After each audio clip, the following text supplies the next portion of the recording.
ನಮಸ್ಕಾರ, ನೀವು ನೋಡ್ತಾ ಇದ್ದೀರಾ ಶ್ರೀ ಮಾರಿಕಾಂಬಾ ಡಿಜಿಟಲ್ ಟಿವಿ. ನಾನು ಸೃಷ್ಟಿ ನಾಯ್ಕ್.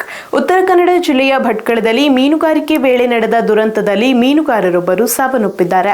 ಅಲೆಗಳ ರಭಸಕ್ಕೆ ಪಾತಿ ದೋಣಿ ಮಗುಚಿದ ಪರಿಣಾಮ ಸಮುದ್ರಕ್ಕೆ ಬಿದ್ದಿದ್ದ ಮೀನುಗಾರ ನಾಪತ್ತೆಯಾಗಿದ್ದರು. ಇದೀಗ ಅವರ ಮೃತದೇಹ ಕಡಲ ತೀರದಲ್ಲಿ ಪತ್ತೆಯಾಗಿದೆ. ಉತ್ತರ ಕನ್ನಡ ಜಿಲ್ಲೆಯ ಭಟ್ಕಳ ತಾಲೂಕಿನ ಜಾಲಿಕೋಡಿ ಸಮುದ್ರದಲ್ಲಿ ಮೀನುಗಾರಿಕೆ ನಡೆಸುತ್ತಿದ್ದ ವೇಳೆ ದುರ್ಘಟನೆ ಸಂಭವಿಸಿದೆ. ಮೀನುಗಾರಿಕೆ ಮಾಡುತ್ತಿದ್ದ ಪಾತಿ ದೋಣಿ ಮಂಗಳವಾರ ಮಧ್ಯಾಹ್ನ ಸಮುದ್ರದ ಅಲೆಗಳ ರಭಸಕ್ಕೆ ಮಗುಚಿ ಬಿದ್ದಿದೆ. ಈ ವೇಳೆ ದೋಣಿಯಲ್ಲಿದ್ದ ಮೀನುಗಾರ ಮಂಜುನಾಥ್ ಬೇಟಿಯ ಮೊಗೇರ್ ಸಮುದ್ರಕ್ಕೆ ಬಿದ್ದು ನಾಪತ್ತೆಯಾಗಿದ್ದರು. ಘಟನೆಯ ಬಳಿಕ ಸ್ಥಳೀಯ ಮೀನುಗಾರರು ಹಾಗೂ ಸಂಬಂಧಿತ ತಂಡಗಳು ನಾಪತ್ತೆಯಾದ ಮೀನುಗಾರನಿಗಾಗಿ ವ್ಯಾಪಕ ಶೋಧ ಕಾರ್ಯಾಚರಣೆ ನಡೆಸಿದ್ದರು. ಇಂದು ಬೆಳಗ್ಗೆ ಭಟ್ಕಳ ತಾಲೂಕಿನ ಮುಂಡಳ್ಳಿ ಸಮೀಪ ಸಮುದ್ರ ತೀರದಲ್ಲಿ ಮಂಜುನಾಥ್ ಮೊಗೇರ್ ಅವರ ಮೃತದೇಹ ಪತ್ತೆಯಾಗಿದೆ. ಮೃತದೇಹವನ್ನು ಮರಣೋತ್ತರ ಪರೀಕ್ಷೆಗೆ ರವಾನಿಸಲಾಗಿದ್ದು, ಈ ಸಂಬಂಧ ಭಟ್ಕಳ ಗ್ರಾಮೀಣ ಪೊಲೀಸ್ ಠಾಣೆಯಲ್ಲಿ ಪ್ರಕರಣ ದಾಖಲಾಗಿದ್ದು ತನಿಖೆ ಮುಂದುವರೆದಿದೆ.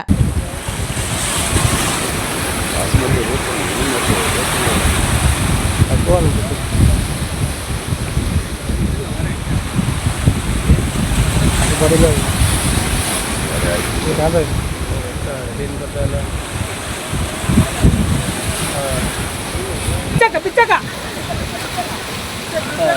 ಆಗುದಿಲ್ಲ. ಹಾಗೆ ಹಿಂದಾಗ ಲಿವರ್ಸ್ ನೈಸ್ ಮುಂದೆ ತೋರ್ಸ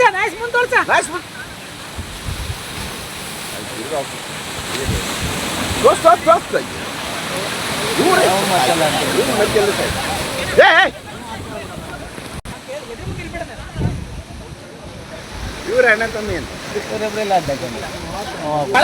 ಮರ್ಗಿ ಒಳ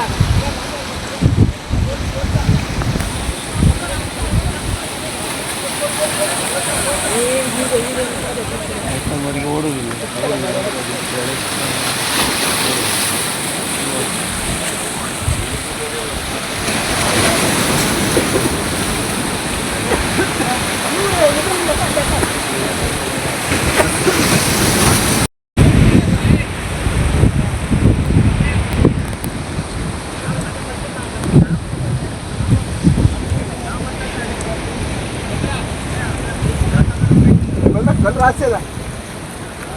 ತೋರ್ಸಿ ಹೋಗ್ಬೇಕಿತ್ತ ಅವಾಗ